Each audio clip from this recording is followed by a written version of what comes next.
Good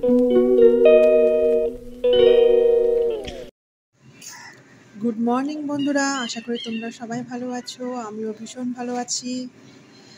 আজকে আমাদের কি রান্না হবে সেটা তোমাদের সাথে আমি শেয়ার করব। চলো, প্রথমেই বসিয়ে দিয়েছি বেগুন ভাজা। তারপর হবে এই দেখো পালং শাক। পালং শাকের সাথে যাবে সিম, বেগুন, কুমড়ো, আলু যদি একটা তরকারি হবে, আর হবে মুগ ডাল, মানে ভেজ। আমার মেয়ে আবার ফুলকপি আর এই গাজর দিয়ে খুব ভালো খায়, এইটুকুই আজকে হবে রান্না। আমার কর্তা আজকে খাবে না, সেই জন্য আমার সেরকম রান্নার কোনো বাহার নেই, এইটুকুই হবে রান্না।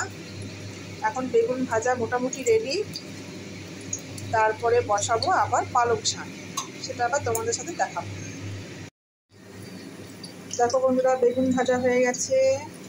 এবার কড়াইতে তেল, কালো জিরে, লঙ্কা ফোড়ন দিয়ে দিয়েছি। এপাশে ডালও বসিয়ে দিয়েছি। এবার আলু দিয়ে দেবো। আমার এদিক ওদিক সব ছড়ানো। আলু দিয়ে দিলাম। এটা হবে পালং শাকের তরকারি।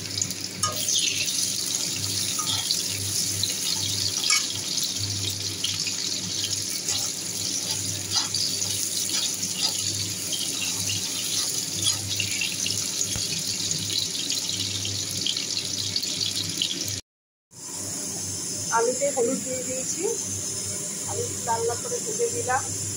এবার সব সবজিগুলো দিয়ে দেবো। এদিকে ডালেরও সিটি হয়ে গেল, এক সিটি পড়ে গেল। ভালো করে নাড়িয়ে তারপর দেবো পালং শাক। ডাল সেদ্ধ হয়ে গেছে। এবার এদিকে ফুলকপি আর গাজরটা সেদ্ধ বসে দেবো। সবজিগুলো ভালো করে ভাজা হয়ে গেছে। এবার পালং শাকটা দিয়ে দেবো।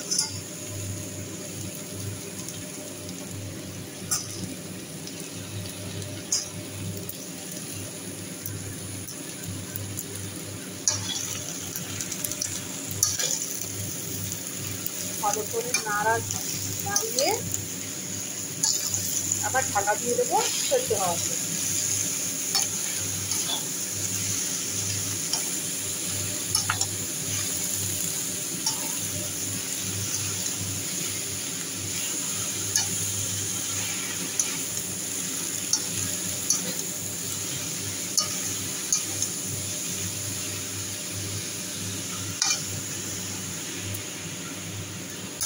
ঢাকা দিয়ে দিচ্ছি। দেখো পালং শাক হয়ে গেছে, পালং শাক করে কেটে খাওয়া হয়ে গেছে। এদিকে ম্যাগি বসিয়ে দিয়েছি গরমের জন্য। এদিকে ডাল বসিয়ে দেবো। 5 ফোড়ন, শুকনো লঙ্কা ফোড়ন দিয়েছি। এবার দিয়ে দেবো গাজর আর ফুলকপি। লাল লাল করে ভেজে নেবো। ডালটা দিয়ে দিচ্ছি।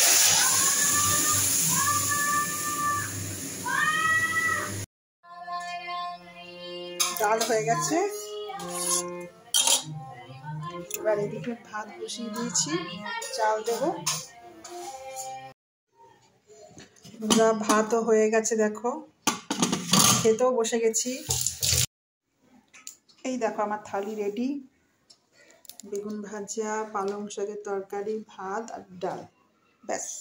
আমার বন্ধুরা, আমার মেয়েদের নিরামিষ খেতে কোনো অসুবিধা নেই, একটু ভাজা আছে ব্যাস, আর ডাল দিয়ে মেখে সব ভাত খেয়ে নেবে। বন্ধুরা, আজকে আমার ভিডিওটা কেমন হয়েছে, ভালো লাগলে লাইক, কমেন্ট, শেয়ার করো। Good bye, tata. আবার দেখা হবে অন্য কোনো ভিডিওতে।